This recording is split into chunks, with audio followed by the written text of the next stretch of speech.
Adjusting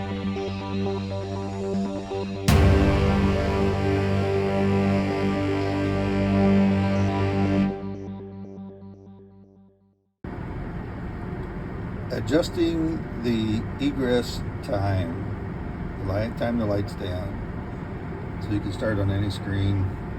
If you go to this, if you push the home button here, it comes up to this.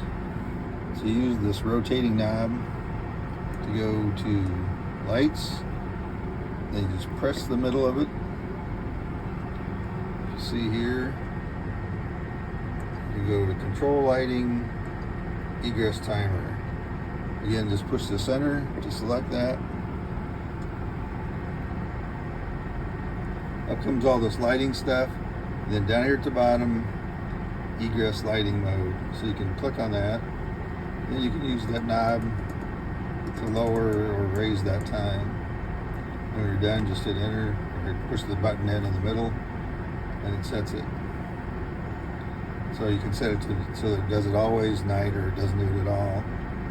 But normally it would be night. Another quick demo of setting the guidance paths. So I'm going to do these end rows. You can see on the green that I've been going east and west. So I'm going to go to swath. Then I'm going to use heading. So I can set that I just want to go on a 180 heading. So I erase out what's in there.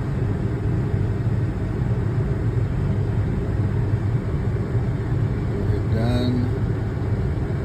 And then hit apply. I'll switch to north-south.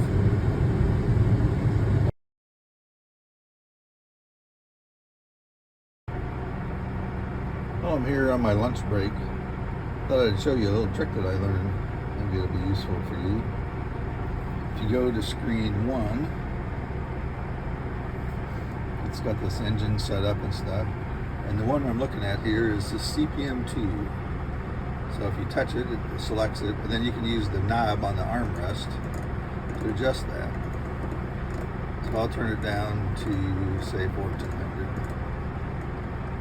And what this does is it sets sort of the maximum RPM or the desired RPM for the tractor. So if I engage it by hitting the CPM2 button down here, which is this one, see the light came on, and then up here on the thing, the tack and the thing. So if I push the throttle forward,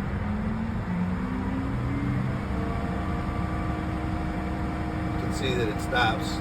I've got the throttle pushed all the way forward now, but it doesn't go any higher than 1400.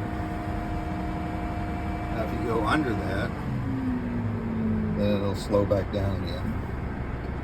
So I use that when I'm ripping. I set that at 2000, and that way I know it stays around 2000, and even if I like bump the throttle when I'm turning at the end or whatever, it won't go above that. So I thought that was pretty handy, and you can push the little center there to lock it in to select that.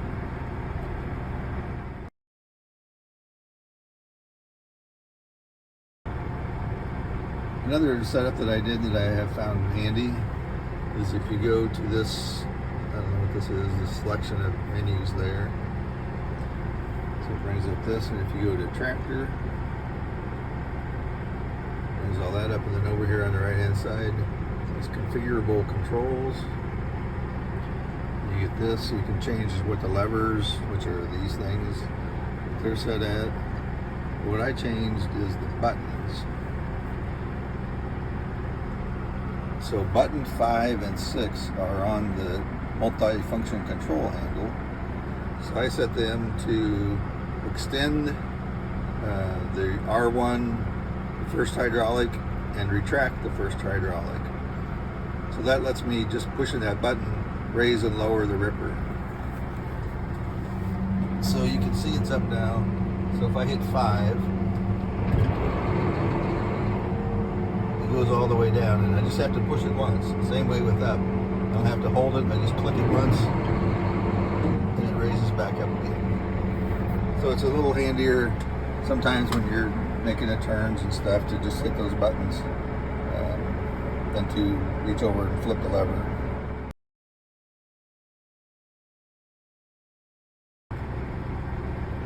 One more little trick. Go into this again, and then go into system. Then over here is display.